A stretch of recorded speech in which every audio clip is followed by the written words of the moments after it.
हाँ जी, कोटेशन आ गई है मेरे पे, देख रहा हूँ मैं। तो प्राइसेस ज़्यादा नहीं है थोड़ा?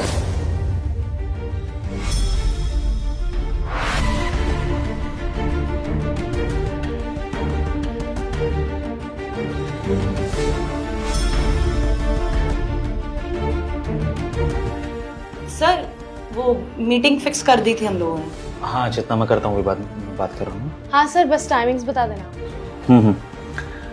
चलिए ठीक है सर, लेकिन वही प्राइसेस रिव्यू करना चाह रहा था मैं। सर मुझे भी देर हो रही है सर, वो बस छूट जाएगी मेरी। अच्छा हाँ, तुम्हें देर हो रही होगी ना, तुम निकलो, मैं तुमसे कॉल पे बाद में बात कर लूँगा। जाओ। ठीक है सर।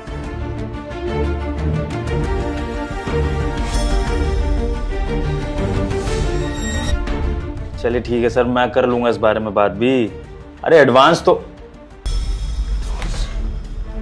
जितना हिमांशी यहाँ पर एडवांस था 4 लाख रुपए, वो कहाँ रखा है? अरे हाँ सर, यहाँ तो पैसे रखे थे ना। हिमांशी पैसे कहाँ गए वो? मुझे नहीं पता मैम, बॉस मुझे नहीं पता पैसे का है।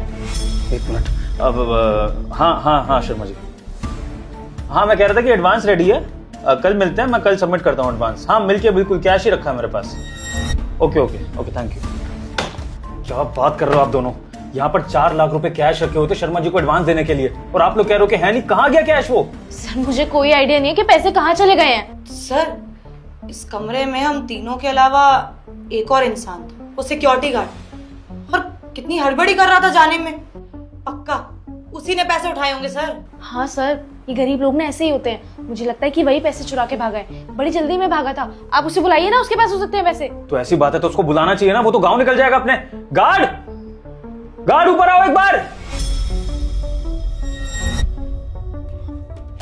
जी साहब, बुलाया आपने? यहाँ पर 4 लाख रुपए रखे हुए थे शर्मा जी की मीटिंग के लिए, कहाँ है वो? 4 लाख कैश? मुझे नहीं पता साहब। झूठ बोलने की जरूरत नहीं है। इस कमरे में हम तीनों के अलावा सिर्फ तू था, और इतनी जल्दीबाजी में जो भाग के जा रहा था ना, सब समझ आता है। 4 लाख दिखे होंगे, नियत फिसल गई होगी। जिंदगी में इतने पैसे कभी देखे होंगे इन्होंने? किसी ने चुराए हैं पैसे? चुपचाप से पैसे दे सर के। मैडम कैसी बातें कर रही हैं आप? मैं जल्दी में जा रहा हूँ क्योंकि बस छूट रही है मेरी।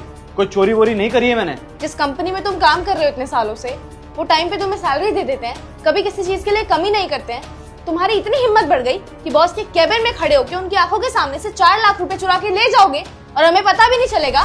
देखो राजेश, मैं समझ सकता हूँ, इतना सारा पैसा देखकर नीयत फिसल जाती है। वैसे भी तुम गरीब लोगों को पैसे की ज़रूरत होती है, तो कोई बात नहीं। देखो ईमानदारी से तुम मुझे वो 4 लाख वापस कर दो, मैं तुम्हें कुछ नहीं कहूँगा, लेकिन अगर नहीं वापस करोगे तो मैं तुम्हें जेल भी भिजवा सकता हूँ। चलो निकालो पैसे। साहब कैसी बातें कर रहे हैं आप? मतलब अगर मैं गरीब हूँ तो मैं ही लालची हो सकता हूँ क्या? हो सकता है ना ये मैनेजर मैडम ने चुराया हो, या फिर हिमांशी मैडम ने चुराया हो। कोई भी चोर हो सकता है साहब।